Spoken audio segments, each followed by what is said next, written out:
Ashama harka fuunee kabajamtoonni fi hordoftoonni maatii mastuutu taatan hundi keessanuu kan biyya keessa jirtanis kan biyya ambaa keessa jirtanis nageenyi araarri waaqayyo isiniif haa baay'atu jecha akkasumas viidiyoo biraatiin walitti deebinee jirra. Obboleettii keenya tokko as Beeruutii irra jirti jedhanii madaamin ishii baay'ee qaxaqaxaa jirti. Baay'ee saqaayaa jirti akkasumas damuuza ishiitillee kennaafi hin jirtu damuuza ishiitillee kennaafi hin jirtu dhugaa ani way arabasuma laasisa dhugaa baay'ee tokko ulfaataadha maaliif garuu ani obboleewwan keenya maalidha dhugaa biyya ambaa keessatti dhufanii yeroo dararaman ani baay'ee tokko natti dhaga'ama jechuudha dhugaa warri maaliif ana osoo ta'e hoo osona rageewoo kanan jiru abbaa isaa tokko natti dhaga'ama jechuudha garuu obboleewwan keenya kanatti dararamaa jiru ara dhugaa waaqa baay'ee tokko baay'ee ulfaata dhugaa rabbi imimmaan ishee akka bishaanii kanatti gadi dhangala'aa biyya ambaa keessatti dhugaa mee viidiyocha walumaan dhaggeeffadhaa ዛሬም ላስቸግራችሁ ዛሬም ሴት ልጅ እያለቀሰች ነው ይህንን ቪዲዮ እያያችሁ እንዴት ስክሮል ታደርጋላችሁ ሁላችሁም ይህንን ቪዲዮ ሼር እና ኮፒ ሊንክ እንዲሁም ሪፖስት አድርጉ ልጅቷ ያላችሁ ቤሩት ላይ ነው ሁላችሁም ይህንን ቪዲዮ በደንብ ኮፒ ሊንክ አድርጉና ቤሩት ላይ ላሉ ወገኖች አድርሱ ልጅቷ በመዳብ እየተመታችና ደሞዟን እየተከለከለች ትገኛለች በብዙ ሰቆቃ ውስጥ ልጅቷ እያሳለፈች እንደሆነ ብዙ መረጃ ደርሶኛል ስለዚህ ይህንን ቪዲዮ የምትመለከቱት ማንኛውም ሰው ይታለኝ ይተን ይወዳታለው የሚል ማንኛውም ሰው ይህንን ቪዲዮ ሼር እና ኮፒ ሊንክ ሪፖስት ያድርግ የልጅቷ ያለው ስልክ ቁጥር የኢሞ ቁጥር ነው +96 17 00 49 73 2 በዚህ ኮንታክት ነምበር ልጅቷን አግኝታችሁ ከዚህ መከራ ልጅቷን አውጧት ይህንን ቪዲዮ ሁላችሁም በደንብ ሼር እና ኮፒ ሊንክ እንዲሁም ሪፖስት አድርጉ ቪዲዮ ከነላተ ላይክ ሼር ኮሜንት ይሁዳ ኦቦሌቲ ኬኛ ካና ኦቦሌቲ ኬኛ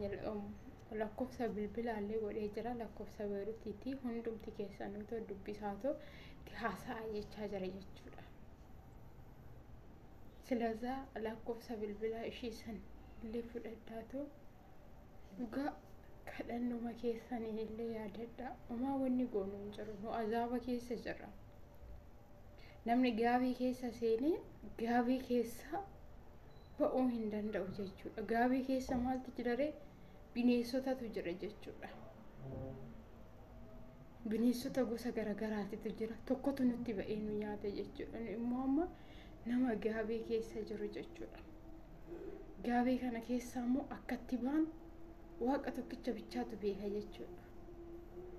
silasa akka amantii keessanitti waaqayyo kadhadhaa fi obboleettii keenya obboleewwan keenya biyya ambaa keessatti dararamaa jiran hunda isaaniituuf iyyuu waaqayyo kadhadhaa fi baay'ee tokko namatti dhaga'ama baay'ee namatti dhaga'ama dhugaa hojiidhaa jennee biyya keenya afaanii imimmaan keenya akka bishaan hidhasitti dhangala'a humni keenya asitti hojjennellee bar hojjenne waan gaarii kan agarsiisne miti bilaash humna keenya bichaa fidha bilaash amiroo keenya bichaa balleessina biyya ambaa keessatti maalo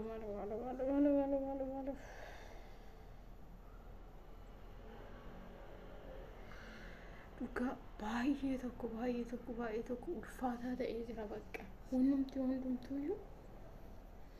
baay'ee ulfaataa ta'ee jira yaa waaqayyo ga'ee jedhii biyya keenya faraara nu buusi obboleewwan keenya biyya ambaa keessa jiran kanallee nuuf eegi yaa waaqayyo hundumti keessan akka amantii keessaniitiin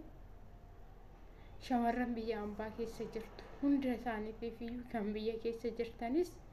kan biyya ambaa keessa jirtanillee waaqayyotti oliif bu'aa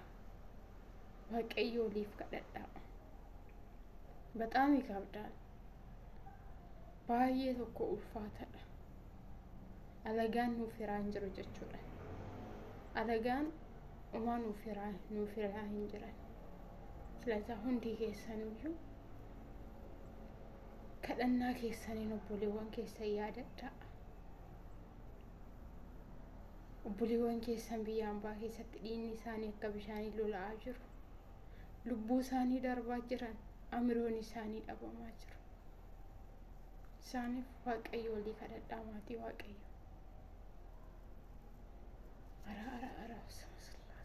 وبابا تانا ودكو بربي تانا ودكو بدكا